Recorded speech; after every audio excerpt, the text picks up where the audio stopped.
National ഹൈവേയിലാണ് നമ്മളെ കോയിച്ചന എട്രിക്കോട് ഭാഗത്ത് പോകുന്നത്. അപ്പോൾ അതിൻ്റെ ഇടയിൽ കോയിച്ചനിൻ്റെ എട്രിക്കോടിൻ്റെ ഇടയിൽ നല്ല മഴ പറഞ്ഞാൽ പെരും മഴ. മഴ പെയ്തിട്ടുണ്ടെങ്കിൽ അവിടുത്തെ അവസ്ഥ അതാണ്. കണ്ടില്ലേ എന്താ മഴ. മഴ പെയ്ത് കഴിഞ്ഞാൽ അങ്ങനെയാണ്.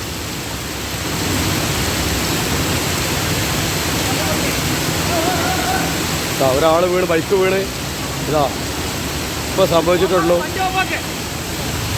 ഇതിന് ആൾക്കാർ പറയാനും ഇതിനൊന്നും ആരുമില്ല. ഇത് സാധാരണ സംഭവിക്കുകയാണെങ്കിൽ മഴ പെയ്യുന്ന സമയത്ത് ഫുള്ളായിട്ട് ഇങ്ങനെ തന്നെയാണ്. മഴ പെയ്ത് കഴിഞ്ഞാൽ അപ്പോൾ ഇതാണ് അവസ്ഥ. ഇവിടെ ഒന്നും രണ്ടല്ലോ, ഇപ്പോൾ എത്രയോ ബൈക്കോടെ മറിഞ്ഞു.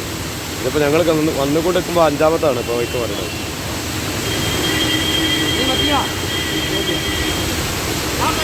പക്ഷേ അവരെ പറഞ്ഞിട്ടും കാര്യമില്ല. ഈ വണ്ടി എടുത്തിട്ട് ഇത് ഫുള്ള് ഇപ്പോൾ ക്ലീൻ ആക്കിയിട്ട് ഒരു 5 മിനിറ്റ് ആയിട്ടുണ്ടാവുള്ളൂ. അതിന് ശേഷം വീണ്ടും വന്നതാണിത്.